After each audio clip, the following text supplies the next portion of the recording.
That bill is set down for first reading. The House comes to oral questions. Question number 1 is in the name of the Honourable Simon Bridges. Thank you, Mr Speaker.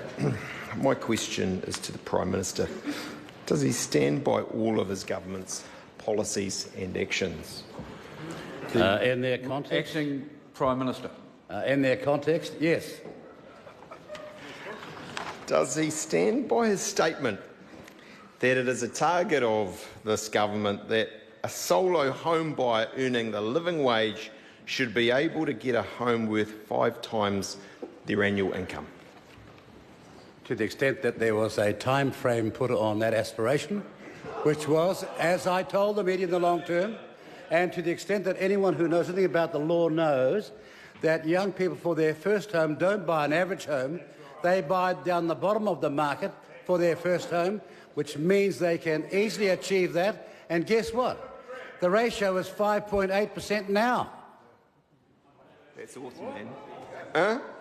Is he aware that in Auckland this target would mean house prices falling to $213,000 or the living wage increasing to $100 an hour?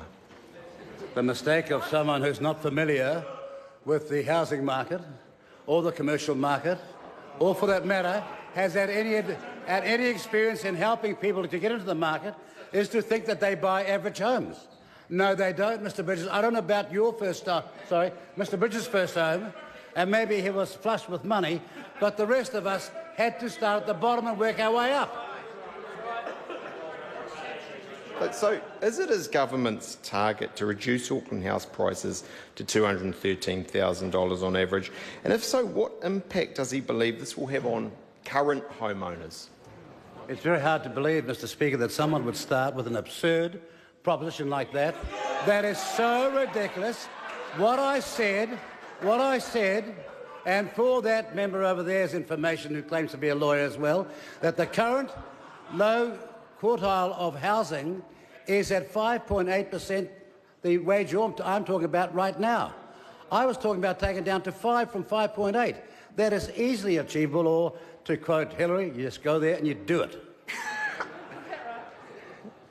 Does he agree with News Hub reporter Jenna Lynch that this target, quote, announced on the hoof, could be heading towards the fantastical, end quote, or with its commentator Mark Richardson that there is more chance of the Abdominizer 2000 giving us great abs than this policy of his working? Mr Speaker. Order. I was going to take that question seriously until he predicated it on a certain person in the press gallery, and right then all sense of reality flew out the window. Why is his government willing to set such long-term targets for house prices, but at the same time remove specific, measurable targets that drive performance and accountability, such as in the health sector, and which will actually save lives? Order. The member has to remember 2 legs to the question and no statements. Dealing with the question of the health targets, the present government inherited a series of targets which were distorted, perverted, false, untrue, and had to be changed. And look, you had skin lesions being operated on the public health system when they could have been in primary health for a start. A whole lot of examples like that. And so, being a rational, sane government that we are, with a first-class health minister, we're going to find new measurable targets which will... just be patient, which will have this effect. People in this country will be far healthier as a consequence. Does he not consider the public have a right to know the length of emergency department stays, something which was proven to save hundreds of lives a year? Could I say, from the observation of the claimed targets that the previous government met, many of them met by public official and expert advice, were never met in the first place. But the reality is, ear, nose and throat operations down under that government, paediatric operations down, general surgery down, and investment in public health down. Simply not true.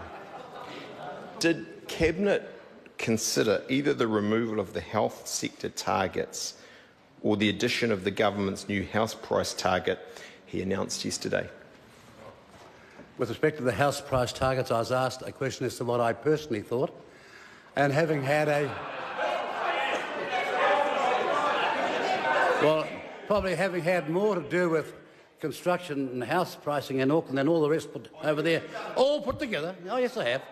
All put together. Not one of these people that only worked for a firm, never had a ownership of it, and never been in business himself. Can I just say that that was a personal aspiration, going on the present low pricing of housing for first home buyers, which is 5.8% of their annual wage. And usually they buy as couples, so it's much more reasonable to make that assessment. That was a personal statement, which I stand by. And as for the health targets, well, the Honourable David Clark came along with a system and plan and policies of hope to improve public health, and cabinet members agreed with him. Rather than those false targets put out there by the previous government, which were never met in the first place. Does he believe his government risks looking non-transparent and unaccountable when they ditch specific measurable targets like better public services targets and the health targets, but at the same time announce targets that will only ever be realised in the never-never?